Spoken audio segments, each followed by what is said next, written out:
right. Like I just mentioned, last week we looked at the Texas high school football passing leaders. And this week we're focusing on, like you said, running the damn ball. Run the damn the ball. rushing leaders in the Texas high school football history books. Now, I actually already said the term, but you brought up a really good point earlier today. And actually, I had this on the graphic. We are trying to avoid the term running backs because we don't know for sure that any one of these players on this list was actually classified technically as a running back. I mean, hell, they could have been classified as a fullback, a halfback, a tailback, whatever you name it. We just don't want to get yelled at if they weren't actually classified as running backs. So we're going to stay away from that term and just call it rushing leaders in the history books. Well, to be fair, I mean, and yes, we could go back and look specifically what the coaches had listed on some of these stuff and foreshadowing. Cedric Benson's on this list. Cedric Benson's a running back. We get that point. But the other side of it, in recent years, we've had quite a few. I don't think any of them on this list in particular, but we've had quite a few of the rushing leaders in just the regular seasons. The past couple of years been quarterbacks. They're adults there at quarterback, and tell me that Terry Bussey doesn't have a ridiculous amount of yards, and it's he's a quarterback, and a defensive back, and you could put him on the line, and he might coach the team. He's probably the cheerleader as well. Yeah, he just probably does it all. The placeholder, the long snapper. So yeah, in recent years, there's been a lot of quarterbacks that are just dual threats that can also do that. Exactly. So it was easier to call it rushing legends. yeah. So that's our reasoning for that. All right, let's go ahead and start off with career rushing yards. And first up on this list from 1950 to 1953, Kenneth Hall from Sugar Land High School, which is now Fort Bend, is it Dulles? Dulles High School. Now Sugar Land High School, and it was Cypress something combined it back in the day. Shoot. I can't remember. I looked it up yesterday. Yeah, they combined it back in the day to now make Fort Bend Dulles High School. So that's what that logo is right there. There is not a Sugar Land High School logo. So we went ahead and went with the Dulles High School logo. But it was Kenneth Hall. Oh, combined with Missouri City High School. Missouri City, that's right. Yeah, Missouri that's City and Sugar Land in 1959 merged to create Dulles, which then Sugar Land ISD and Missouri City Independent ISD combined to make Fort Bend ISD. So that's right. That's how that happened. You're right. Yes. So anyway, Kenneth Hall, 11,232 rushing yards in 4 seasons. That's just mind-boggling to me. Well, and the fact that rushing that's lasted that long. We talked about last week with the passing game, how everything was recent. I mean, the furthest back we went was when Graham Harrell was there in the early aughts. But other than that, it was basically 16, 17 forward. Exactly. Now you see it's one thing to have, there's a lot of 2011s and even a 2020 there, but to still be the top spot from 1953, goodness. Right. That's super impressive. Next up, Jonathan Gray from Aledo, 2008 to 2011. He racked up 10,889 yards. It's just funny to say it because it's really, dude? Yeah. That's insane. That's an insane amount. Strap 10K. Can you imagine actually running that much too? I can't. My heart would have failed by through people. You're not just running. It's not just a track. Oh, right. You're also trying to make sure you don't drop the ball at any point in time. I don't know. Survive. Correct. Yeah, just survive. Jonathan Gray of Aledo High School. Moving on down, Traylon Sheed of Cayuga High School back in 2006 to 2009. He put up 10,292, so he's a part of the 10K club. Trevor Spites of McAllen Memorial from 2012 to 2015. He racked up 9,868, so he almost made it to that 10K club. Corey Kyle of Seagraves back in 2012 to 2015. He put up 9,561 yards. Moving right on down, Wes Danaher, actually the son of legendary coach Phil Danaher. They're at Cal Allen. Back in 1992 to 1995, he racked up 8,855. Moving down, Rodney Thomas of Groveton. Back in 1987 to 1990, he put up 8,439. And then lastly on this list, Cedric Benson, like you already mentioned, actually a running back, of Midland Legacy, formerly known as Midland Lee, from 1998 to 2000. He was able to rack up 8,400 3,423 yards. Seeing Wes Danaher on this list really puts into perspective just how long we talk all the time about how long Coach Danaher was a coach for. To see that his son was playing in 92 through 95, that really puts it into perspective just how long Coach Danaher was coaching. Right, you know, right. 40 plus years. And it's mind-boggling when you see, oh yeah, well his son was playing before either of us were born. Right, exactly, exactly. Well, and it's really cool too because you know how well known Phil Danaher is around Texas high school football and the history books and stuff, but to see his son also become part of they're both in the history. If there was a legitimate really cool book, both of their names are in there. Exactly. That's really stinking cool. So that right there is the career rushing leaders of the Texas high school football history books. Moving on. Run the damn ball. Let's look at single season rushing yards. Starting off again with Kenneth Hall from Sugar Land High School. Back in 1953, he was able to put up 4,045 yards in a single season. I mean, insane. Wow. We're oohing and gooing over the fact when we see a quarterback able to throw for that amount. Mm-hmm. That's actual, again, foot on turf. Right. Giant men chasing after you, running the ball. Yeah. That's insane. Insane. I mean, good Lord. Now, as we move on down, if you take a look, these next three names, you look at the names, Trey Williams, Jonathan Gray, and Joseph Sadler, all in 2011, were just a couple yards away from each other. That is crazy. So Trey Williams of Spring Decaney back in 2011 put up 3,890. Jonathan Gray, once again, from Aledo, back in 2011, put up 3,888, so only two behind Trey Williams back in 2011. And then Joseph Sadler of Divine High School, back in also 2011, put up 387, one less yard than Jonathan Gray in the same dang year. That's got to be so frustrating.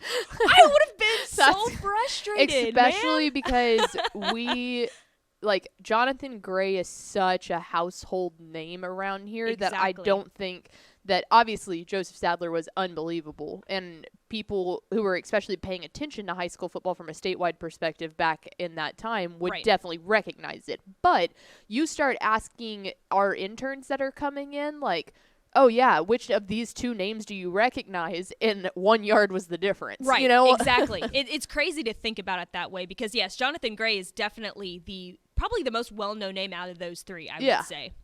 But anyways, let's moving back on down to the list. Rodney Thomas of Groveton back in 1990 put up 3,701 yards in a single season. Again on this list, Wes Danaher of Calallen back in 1995 was able to rack up 3,569 yards in a single season. And here, this is kind of where I start to become more familiar. Jonathan Brooks of Hallettsville back in 2020 put up 3,530, was also Mr. Texas Football. And that right there, that number solidified it to us that he deserved to be Mr. Texas Football in 2020. It was the game that he single-handedly destroyed Llano in the semifinals that solidified it for me. I'm sorry. How did you feel watching that game? Were you excited because I lost? You basically I thought I was just watched Mr. Texas Football? Yes. Or were you sad because your alma mater? That was the first time that my alma mater had ever been to a state semifinal, so I was happy all around. Right. And I was also happy that if they were going to lose to someone, it was going to be a player as impressive as Jonathan Brooks, and also a player who's super humble and super nice. They could have lost to a kid that really likes to flaunt his skills, and that's perfectly fine. More power to you. We love confidence, but yes, it did help my heart knowing Jonathan Brooks was something special. Right. But sting him. Correct. I was sad. It's okay. It's okay, but I do. We love us some Jonathan Brooks around these parts. We absolutely do. It's okay. We absolutely do. And lastly on this list, Cedric Benson, back in 1995, racked up 3,526 yards in a single season there at Midland Lee, formerly Midland Legacy, formerly Midland Lee. Yep. So those are the single season rushing yards of our rushing legends in the Texas high school football history books. Lastly, we're going to look up single game rushing yards, and we kind of did this segment also last week, but we weren't able to make a graphic for it just because there's so much that needs to be put on this graphic in order to tell the full story. And we weren't able to do that, so I'm just going to read it off this list here. So first up, Matt Gaddick, I believe is how you pronounce his name, from McKinney in the game versus Plano East back in 2017. He racked up 599 rushing yards in a single game. You know what's crazy to me? 599 yards in a single game. To me, that's like, now reading a lot of magazine pages, that's a lot of guys like single season rushing yards. Oh yeah. In a single game. Yeah, it's almost 600 rushing yards. It's very common nowadays for if a team that is a run heavy team and they have just kind of like an arsenal of like 3 really good running backs, right, to see like your second one get like 600 yards and go, hey, that's awesome, you know? Right, like, exactly. Much less one game. Right, it's insane. Up next on the list, it was Darrell Ellis in the Somerville versus Thrall game back in 1998. He put up 587 yards. Oh, I'm so sorry if I pronounce these names wrong. DeMarca, I believe is how you say it. Of Wichita Falls Hershey versus Decatur back in 2017, fairly recent. He put up 580 rushing yards, and it's crazy to look at all the way down this list at how close all of these numbers really are together. Yeah, I was just fixing to say that the passing yards had a much greater differential between the record book holders. All of these are insanely close. I mean, all the way up from like the first one down to the bottom one that's not even split by more than I know, they're all 70? In the 500s. Yeah, I was like not even 70 yards, which in the grand scheme of things, if you've already run for 517, why not just run for 599, you know? Correct, exactly. How hard can it be? Extra carries there for you, honestly. I mean, moving on down the list, Emmanuel Abdallah of China Spring versus Liberty Christ back in 2019. I think we missed 2 of them. Tyrone Swoops and Deion Williams. Did we talk through those? No, not yet. I thought you stopped at Foster.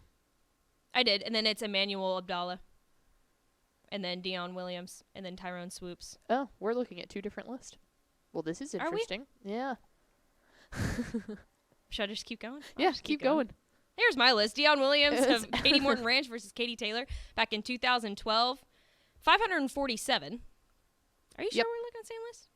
And then Tyrone Swoops, White Wright versus Tom Bean in 2011, 540. Justin Twine of Hemphill versus West Sabine in 2011, 534 yards. And then to round it all out, another Cedric Battle of Wichita Falls Hershey, another Wichita Falls Hershey. I was just going to say, that's what's crazy, is there's 2 of them. Burnett. I know. Back in 2014, 531 rushing yards. That's crazy. Schmale. So there you go, single game rushing yards, and it's just seriously mind blowing. I mean, putting up over 500 yards in a single game is nuts because, like I said, reading all of these magazine capsules for kind of the first time, I guess, proofreading, it's crazy that like a lot of these guys, a lot of these really good running backs only do put up around 500 in a single season. So in a single game, that's really stinking impressive. Yeah, well, and it's funny, too, because you can get into a really, really big like, we're keep saying, run the damn ball, you know, like, that's kind of an old-school way of thinking, and we've talked so recently about how the passing game has really exploded in the last decade or so, and even a little bit further back than that, but it is funny to look at it from an even grander scope because we've talked a lot in this office before about Mike Leach and his air raid offense and everything that he's brought and how many people have followed that now throughout the NFL, throughout this. But you go back and you think about some of the most recent ones of like Jadon Blue opting to not play his senior year because he didn't want to put all that mileage on him. Because if you're a legit NFL prospect, how long is your shelf life? Like we've seen that in the NFL now. Running backs have could have 5 really good years in them, and then it's done. So it's just crazy to kind of see how the mindset has shifted. And I'm not saying that it's right one way or the other. I think that's totally willing to be debated. And I honestly think that's more of a case-by-case scenario. But this is exactly why it opens up the scope into, all right, are people just getting bigger on the lines and it makes it harder to run through? Are running backs getting weaker? Or do we like the passing? It's just, it opens up just a world of debate. Right, it really does. Yeah, that's why you basically really don't see any running backs go in the first round anymore of the NFL draft. You're usually seeing the best running backs being picked in the second round, the earliest. So, yeah, it definitely does open up a whole nother can of worms to talk about. And it's super interesting. I mean, whether you think that, the passing game's just more prolific now with the air raid offense and stuff, or if you just think like, hey, it's just tough to carry that much weight on you as a running back. I mean, you're pretty much, that's just a lot of wear and tear on your body per game. I think a lot of it has to do too about and this is getting way in the weeds, but I genuinely think that a lot of that has to do with how far we've come medically and how far we've come diet and more aware of what we're doing. Because I grew up, you grow up and you hear about Cedric Benson and you hear about Ricky Williams and the greats of that kind of stuff and what they were able to do for the Longhorns. And then now you look and all we're talking about with the Longhorns is Quinn Ewers and Arch Manning. They're two quarterbacks who can pass the ball. And it's like, okay, did it really shift that much? And it's just like, hey, it's the same thing between the LeBron and Michael Jordan thing.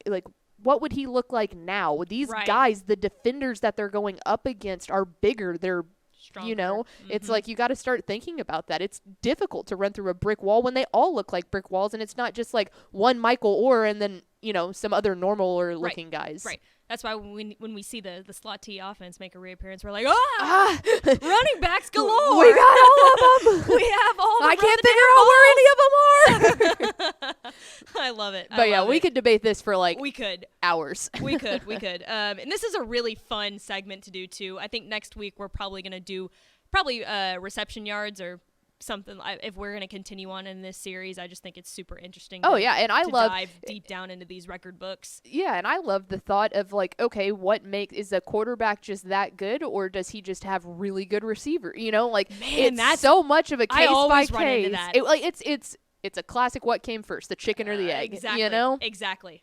We just, what we need to do. One of these days in the off season, for a WTF episode, producing on the fly here, we just need to pick a couple of really good topics and just debate them. Go. No kind of preparation and just go. I think that'd be fun. That would be the perfect time for Schmale to make his WTF appearance because Schmale has very hot takes one way or the other. Does. So if y'all want to see us actually fist fight on Women Talking Football, yes, exactly. I hope he's listening. He probably is. So there you go. Those are the rushing leaders of the Texas high school football history books. Hashtag run the damn ball. Run the damn ball. Said, we're gonna continue on to this series, and I'm not sure what we'll do next week, but maybe we'll look at receiving yards or something like that next week. Or if y'all have anything that y'all really want us to dive in on the record books or comparing some of this stuff, let us know. We're open to ideas. Yeah, please do.